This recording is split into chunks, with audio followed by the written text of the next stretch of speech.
할렐루야. 오늘은 빌립보서 3장 신앙이 좋다는 것은 제목으로 한번 여기 말씀을 나누고자 합니다. 오늘 본문에 보시면은 가장 의미 있는 것에 붙잡힌 한 사람이 나옵니다. 가장 의미 있는 것. 여러분, 우리 삶에 있어서 가장 의미 있는 게 뭘까요? 가장 의미 있는 것. 자, 여러분의 삶에서 가장 의미 있는 게 무엇입니까? 자, 여러분은 삶의 의미를 어디에 두고 사십니까? 여러분 삶의 의미를 어디서 찾으십니까? 물질인가요? 아니면 세상에서 성공? 또 세상에 출세하는 것? 아니면은 세상에서 이름 내는 것? 아니면은 사람들도 인정받는 것. 혹시 이런 것들은 아닌지, 여기에 의미를 두고 사는 것은 아닌지 모르겠습니다. 그 솔로몬, 다윗의 아들 솔로몬이죠. 정말 지혜가 굉장한 사람이었는데 그 전도서에 이런 말 했습니다. 가질 것 다 가져본 사람이고 누릴 것 다 누려봤고 또 해볼 것 다 해본 사람인데 전도서에서 그가 이런 말 했죠. 헛되고 헛되며 헛되고 헛되니 모든 것이 헛되도다. 강물은 계속해서 바다로 흘러가지만 바다를 채우지 못한다 그랬어요. 뭐예요? 허무하다는 거예요. 다른 말로 말하면 아무 의미 없는 삶을 살았다는 거예요. 그러니까 하나님 만나고 나니까는 아무 의미 없는 삶을 지금 살았다는 것이죠. 여러분, 삶의 의미가 뭘까요? 우리가 어디에 의미를 두고 살아야 될까요? 여러분, 바울은 자신의 목숨을 걸고 붙잡을 수 있는 한 가지를 발견했습니다. 바로 예수입니다. 예수입니다. 자, 그가 12절에서 이렇게 말씀하죠. 오직 내가 그리스도 예수께 붙잡히바 된 것을 잡으려고 달려간다. 사실은 바울이 붙잡은 게 아니죠. 하나님은 그를 붙잡으신 거죠. 다시 말하면 바울은 하나님께 생포된 거예요. 여러분, 우리 인생의 운명은 여기서 결정되는 겁니다. 내가 하나님을 택한 것이 아니라 하나님이 나를 택하셨어요. 내가 하나님 믿은 것이 아니라 하나님이 믿음을 주셔서 믿은 거예요. 여러분, 사도 바울은 예수께 붙잡힌 사람이에요. 바울은 자신이 예수를 붙잡았다고 말하지 않고 예수님이 나를 붙잡았다고 말하고 있습니다. 왜냐하면 자신은 예수를 붙잡을 만한 사람이 아니었거든요. 여러분, 예수님 만나기 전에 바울은 어떠한 삶이었습니까? 그는 바리새인이었어요. 여러분, 바리새인 아시죠? 그죠? 예수를 따라다니면서 항상 비방했던, 대적했던 그 바리새인입니다. 종교인에서 종교인이었죠. 예수 십자가에 못 박는데 가장 앞장섰던 사람들이 바리새인인데 그 바리새인 중에 한 사람이 사도 바울이었어요. 뿐만 아니죠. 열심히 교회를 핍박한 사람이었습니다. 그러니까 예수 믿는 자들 잡아다가 감옥에 가둔 일에 앞장섰던 사람이었어요. 그래서 바울은 후에 자기의 변화를 받은 다음에 그가 말하기를 내가 죄인 중에 괴수다. 이 무슨 말입니까? 내가 가장 앞장섰던 사람이다. 교회를 핍박하는데 선봉에 서던 사람입니다. 내가 예수 믿는 사람들 잡아다가 감옥에 하던 일에 예를 스데반을 쳐서 돌로 쳐 죽일 때 그에 앞장섰던 사람이 바울입니다. 그래서 내가 죄인 중에 괴수라고 그랬어요. 뿐만 아니죠. 바울은 자신의 행위와 공로를 통해서 하나님의 의를 만족시키려고 했고 또 구원을 받으려고 몸부림쳤던 사람이 바울입니다. 다시 한번 행위 구원자예요. 행위 구원자였습니다. 그러니까 잘못된 길로 가고 있던 거죠. 그러니까 구원과 정반대 길을 가고 있었던 사람이 바울입니다. 자, 그런데 그가 하나님의 음성을 듣게 되죠. 사울아 사울아 내가 왜 나를 박해하느냐. 내가 왜 나를 박해하느냐 핍박하느냐 그랬어요. 자, 다메섹으로 가던 그 바울이 주님 앞에 거꾸러집니다. 그리고 눈이 열리게 되죠. 그리고 예수를 만나게 됩니다. 그리고 세상 보는 눈이 달라졌어요. 자기를 보는 눈이 달라졌습니다. 그래서 예수의 은혜만이 자기를 구원할 수 있음을 깨닫게 된 거예요. 그래서 인생의 목표가 달라졌어요. 삶의 의미가 달라졌어요. 삶의 의미를 다른 데서 찾은 것이죠. 이 세상에서 제일 행복한 사람이 어떤 사람일까요? 바로 예수께 붙잡힌 사람이에요. 예수께 붙잡힌 사람이요. 아니, 예수님이 붙들고 있는 사람이에요. 그 사람이 가장 행복한 사람이에요. 여러분, 우리가 무엇에 붙잡혀 살아갑니까? 혹시 재물에 붙잡혀 살아가는 것은 아닙니까? 거기에 삶의 의미를 두고 살아가지는 않나요? 여러분, 마태복음 19장에 보시면 부자 청년의 이야기 나오죠. 그 부자 청년 얘기가 나옵니다. 그 부자 청년이 영생의 문제를 가지고 주님을 찾아왔어요. 근데 주님이 이런저런 말씀하시는데 그 말씀을 듣더니 재물이 많아서 근심에 돌아갔다고 했습니다. 그러니까 청년은 재물을 붙들고 살았던 거예요. 재물의 삶의 의미를 두고 살았던 거죠. 재물을 포기할 수 없었어요. 주님이 하신 말씀이 실족에 돌아갔어요. 누가복음 12장에 한 부자가 나오죠. 그런 재물이 너무나 많았어요. 재물이 너무나 많아가지고 창고를 새로 지어서 그 창고에 많이 쌓아두었습니다. 그리고 이런 말을 하죠. 내 영혼아, 열흘 동안 많이 쌓아두었으니 평안히 먹고 마시고 즐거워하자. 하나님이 부자에게 말씀하십니다. 어리석은 자여, 어리석은 자여. 재물에 붙잡혀 있기 때문입니다. 여러분, 예수님께 붙잡힌 사람이 복 있는 사람이에요. 그걸 믿으실 수 있어야 돼요. 여러분, 우리가 주님의 손에 붙잡히면요, 우리 인생이 바뀌어요. 하나님의 책임지는 인생이 되는 겁니다. 하나님의 인도하심을 받게 되고요, 주님과 동행하게 됩니다. 그리고 내 인생의 꿈과 목표가 달라지게 돼 있어요. 어떤 고난도 뚫고 나갈 수 있는 힘과 능력이 주어지는 거예요. 삶에 많은 고난이 있지만은요, 그 고난을 뚫고 나갈 힘과 능력이 주어지는 거예요. 우리가 지난 시간에 요셉이라는 사람을 봤죠. 요셉. 형들이 팔려서 노예로 갔던 그 요셉이잖아요. 그죠? 그런데 예수를 믿으니까 어떠한 고난도 그를 꺾을 수가 없었어요. 왜? 하나님이 함께 하시니까. 견딜만하게 주시니까. 여러분, 환경을 주도하는 사람이 되는 거예요. 누가? 주님께 붙잡힌 사람이에요. 자, 그러면 우리들이 어떻게 해야 주님께 붙잡힌 인생을 살아갈 수 있을까요?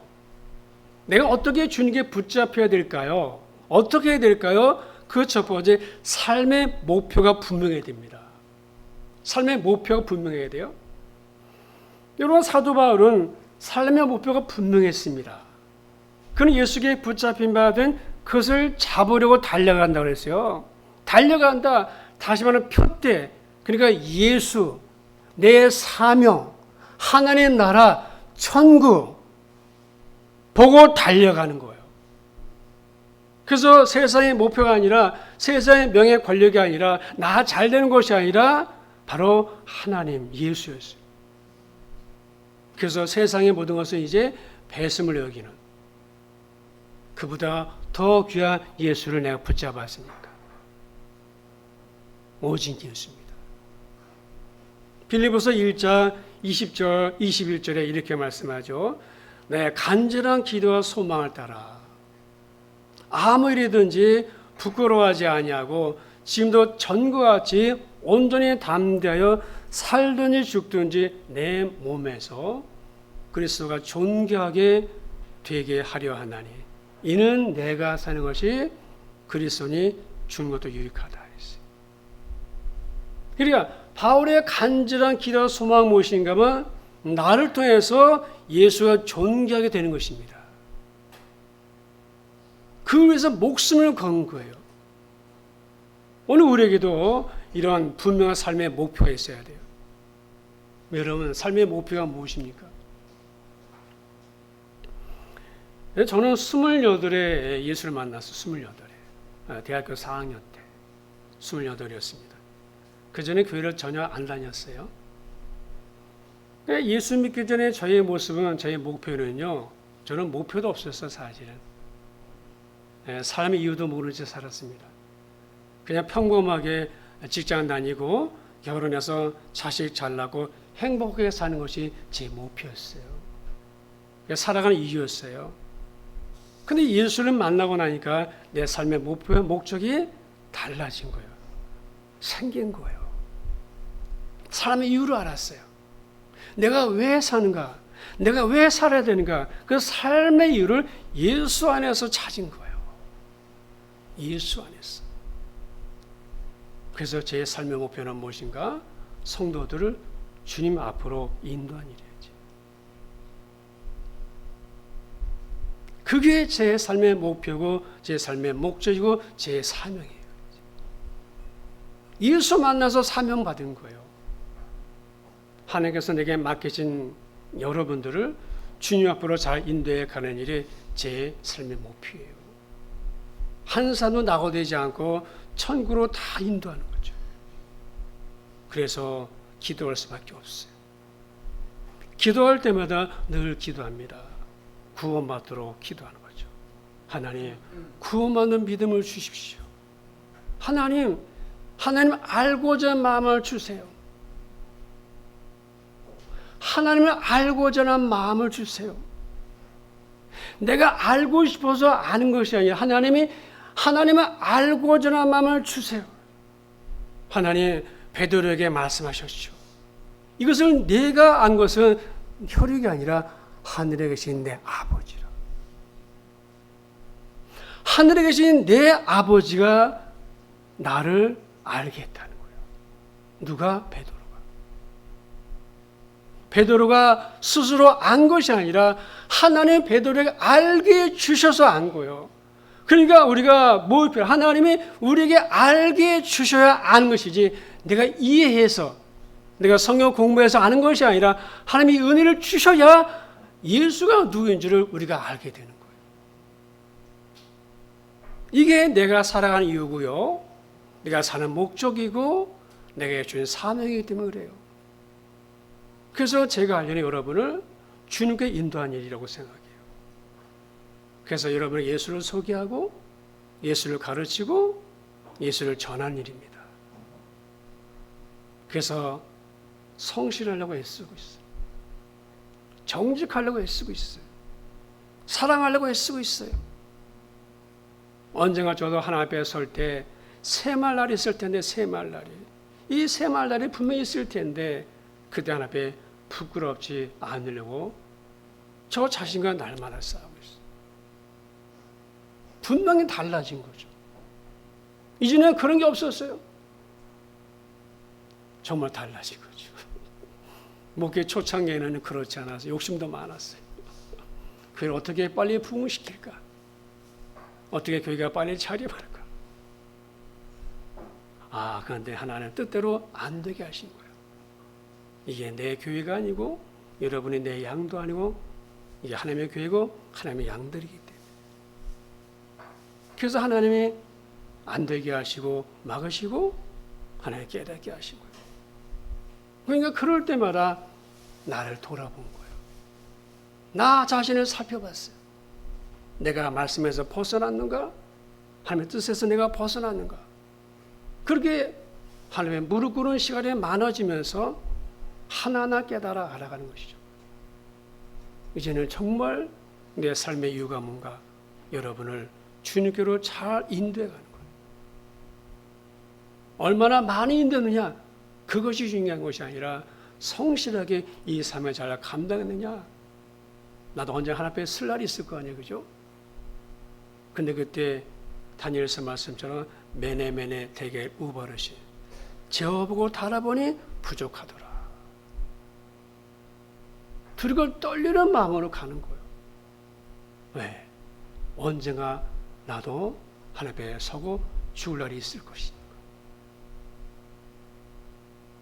그래서 더 분명해지는 거더라고요.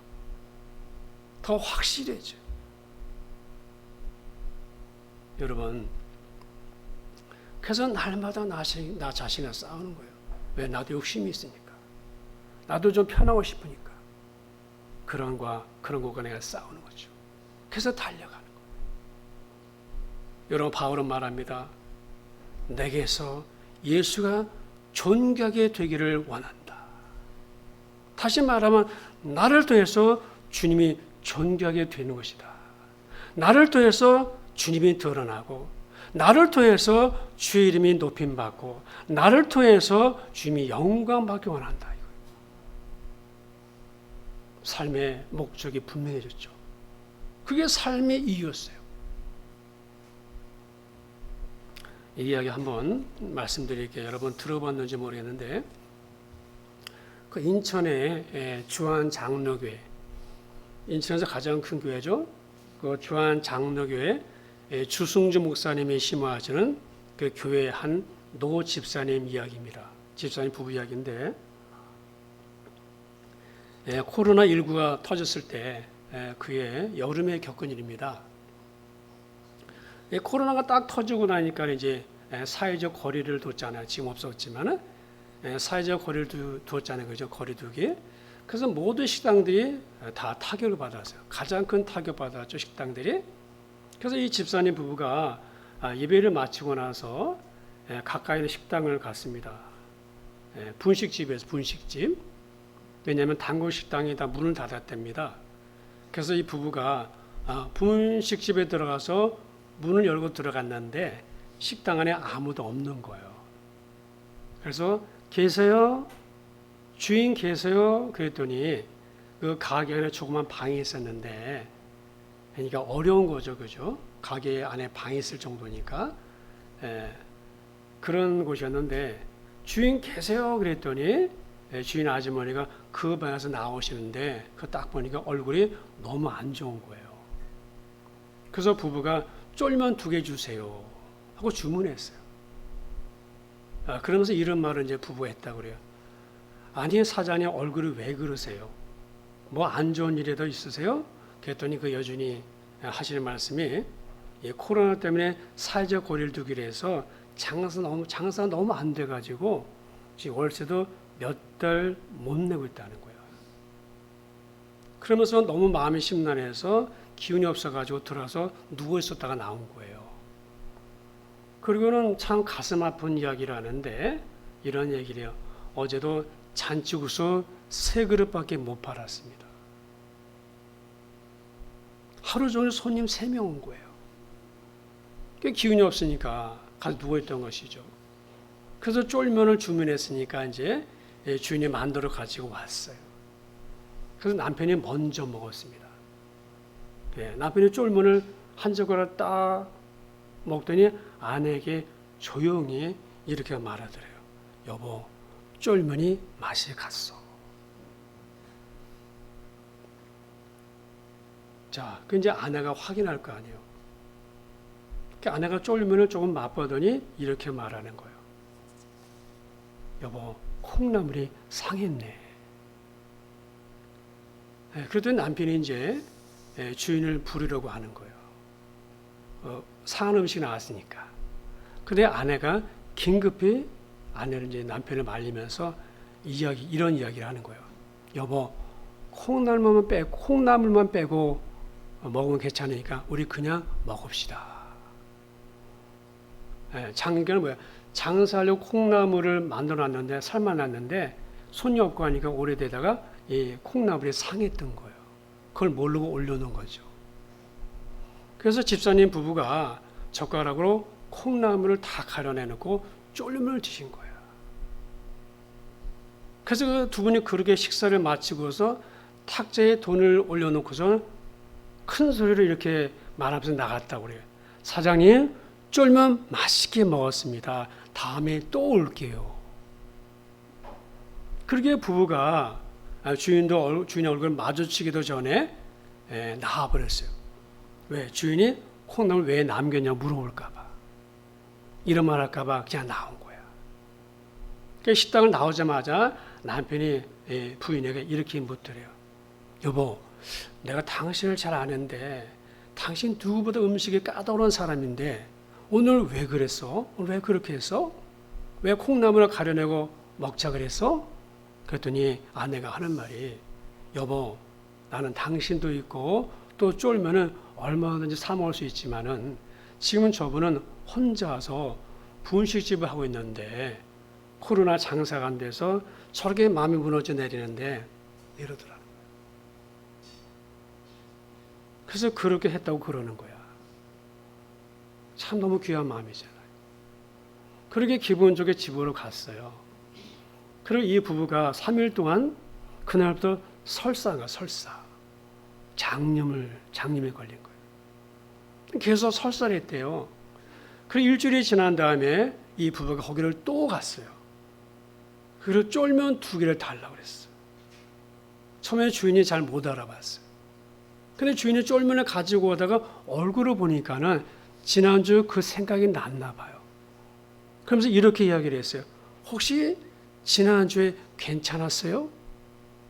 그랬더니 집사님 부부가 꼭 짜고 하는 말처럼 이렇게 이야기를 하더래요. 네, 괜찮았어요. 아무렇지도 않았어요. 아니, 괜찮았는데 왜 그래요? 그랬더니 식당 주인이 하는 말이 2분이 나간 다음에 그릇을 치우다가 콩나물만 빼놓은 것을 보고서 이상해서 맛을 봤더니 상했더라는 거예요. 그래서 주방에 가서 그 보관해온 콩나물을 확인해 봤는데 콩나물이 다 상했더라는 거예요. 그런데도 2분이 아무 말 없이 상한 콩나물을 골라내고 쫄면을 다 먹고 돈까지 놓고 한 것을 보고서 주인이 그날 많이 울었대요. 너무 마음이 위로가 되는 거예요.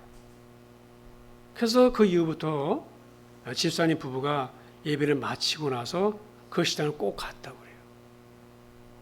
주변에 다른 식당도 있었는데 꼭 그 식당을 갔답니다. 근데 이 부부가요, 1년을 갔대요. 1년을. 메뉴를 다 바꿔가면서 이것저것 다 드셔봤다고 해요.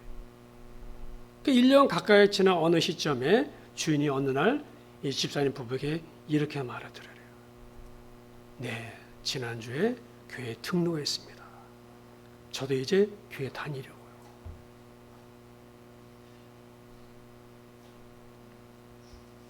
여러분, 신앙에 좋은 게 이거죠. 이게 신앙이 좋은 거예요. 주님이 존귀를 받는 것입니다. 이런 사람이 흔치 않으니까는 이게 귀감이 되는 것이고 이게 알려진 것입니다. 신앙에 좋은 게 다른 게 아니죠. 나를 통해서 주님이 드러나는 것이고 주님 영광 받으시는 것이고 또 다른 생명이 예수 믿는 겁니다. 참 우리에게 도전이 되는 이야기 아닙니까? 참 부끄럽기도 하고 우리 나 곤란했는데. 여러분, 사도 바울이 그랬어요. 나를 통해서 주님이 존귀 여김을 받기 원한다. 이제는 내가 존귀가 아니라 주님이 존귀해요. 여러분 보세요. 주님이 존귀를 받는다고 그분이 우리를 존귀 여기지 않겠습니까? 하나님이신데. 그래서 우리가 최선을 다해서 달려가야 돼요. 이제는 예수만 바라보고 가야 됩니다. 주님만 바라보고 가야 돼요. 뒤에 돌아보면 안 됩니다. 앞만 보고 가야 돼요. 그래서 바울이 사는 목적은 무엇인가? 살든지 죽든지 이제 그것과 상관없이 내 몸에서 예수만 존귀하게 되면 된다. 그리고 뭐예요? 예수만 존귀하게 되면 살고 죽는 것이 문제가 되지 않는다는 거예요. 그러니까 죽고 사는 걸 초월한 사람이죠. 여러분, 이 세상에 어떠한 문제가 이런 사람을 흔들 수 있겠습니까? 무엇이 그를 유혹할 수 있겠어요? 아무도 유혹할 수 없잖아요. 모든 문제가 이를 흔들 수 없습니다. 여러 사람들 한평생 자신의 목숨을 어디엔가는 쓰고 죽습니다. 육체의 욕심을 위해서, 세상의 명예를 위해서, 더 많은 부를 위해서, 더 많은 지식을 얻기 위해서, 뭔가 선하고 좋은 일을 위해서 목숨을 걸고 거기에 시간과 물질을 투자하는 거죠. 근데 전도서 1장에서 말씀하기를 헤아려 하는 모든 수고가 다 헛되다 했어요. 헛되다고 했어요. 무슨 말일까요? 어떤 삶을 살더라도 일평생 내 목숨보다 가치가 없는 썩어지고 없을 것에 목숨을 허비하다가 죽는다는 거야, 사람들이. 죽는 거야. 근데 제가 이제 나이가 한 60이 되니까 이제 좀 깨달아지더라고. 우리 청년들은요, 아무리 얘기해도 안 들려요, 진짜. 그렇게 얘기해도 안 들려, 이게. 저는 이제 목회도 이제 한 10년 좀 지나고, 이제 나이가 60이 되니까, 정말 말씀이 진리구나. 말씀이 진리더라고요. 여러분, 예수가 내게 가장 소중한 것. 주 예수보다 더 귀한 게 어디 있습니까? 이 세상의 명예와 행복, 부귀 예수보다 귀하지 않아요? 다 썩어질 것입니다. 없어질 거예요. 거기 목숨을 거는 인생은 어리석은 거죠. 허비하다가 죽는 거예요. 솔로몬 말했던 것처럼. 여러분, 빌립보서는 바울이 순교하기 6년 전쯤에 기록된 것으로 봅니다. 그렇다면 당시 바울의 나이가 한 60대 정도 되는 거예요. 바울은 지난 30년 동안 예수를 증거하기 위해서 소아시를 많이 누비며 살았습니다. 배가 파손을 당하기도 하고 수없이 매를 맞고 죽을 고비를 넘기면서도 복음을 전했어요. 그 결과 가는 곳마다 교회가 세워졌습니다. 여러분, 나이가 60이 정도 되면요, 노년은 좀 여유 있게 살 수 있잖아요. 그럼 누가 뭐라고 할 사람도 없어요, 그죠? 근데 바울은 아직 내가 얻었다 함도 아니라 나는 달려간다는 거예요. 표대를 바라보면서 그 사명을 이루기 위해서 하늘나라를 바라보면서 나는 오늘도 달려간다는 거예요. 하나님이 나에게 상을 줄 거라는 거예요. 그러니까 뭐야?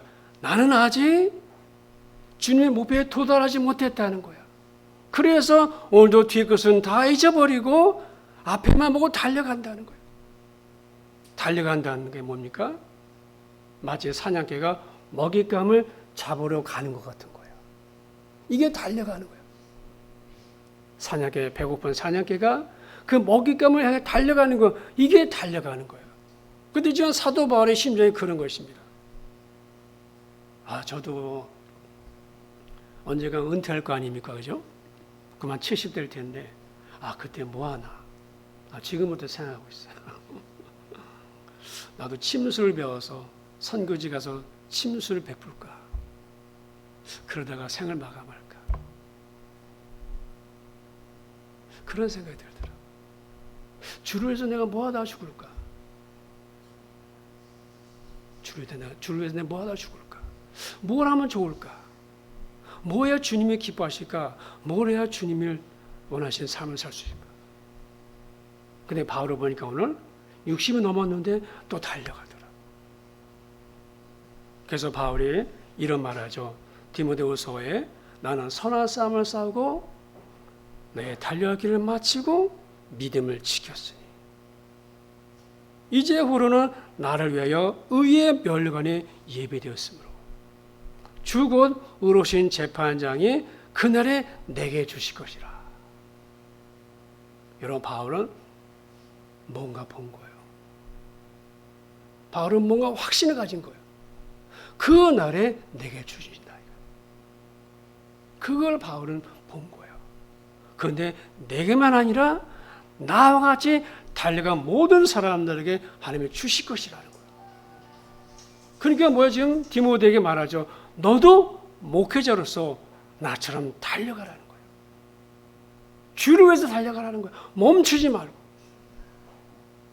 여러분, 우리도 달려가야 돼요. 그래서 어떻게 합니까? 열심을 내야 돼요. 열심. 뜨뜻미지근하면 안 돼요. 응? 목표를 정하고 분명한 신앙 가지고 달려가야 돼요. 표대를 바라보고서. 그리고 내가 붙잡고 있는 것을 내려놓아야 돼요. 그들 누구를 붙잡아요? 예수를 붙잡아야 하는 거예요. 여러분, 내가 주님 붙잡잖아요. 주님 나를 붙잡아줘요. 내가 손 내밀잖아요. 주님이 내가 손 내미십니다. 그분은 내가 손 내밀기 기다리십니다. 내가 붙잡기를 기다리세요. 주님께서. 그러면 주님 붙잡아 주시고 우리 동행하시고 인도하시고 함께 하시고요. 모든 환난도 이기게 하십니다. 왜? 주님이 함께 가니까. 여러분 그것을 잊지 마셔야 돼요. 여러분 어제 그 24일 그 서울 퀴어 퍼레이드 있었죠? 퀴어 축제 기억나세요? 네, 저는 참 충격이었어요. 충격. 이게 벌써 24번째 된 것도 충격이고, 근데 어제 보니까 그 퀴어 축제에서 어떤 한 부부가 나왔었죠. 공개적으로. 보세요. 보셨습니까? 국내 첫 동성 부부 임신 사실을 공개했죠. 김규진, 김세연 씨.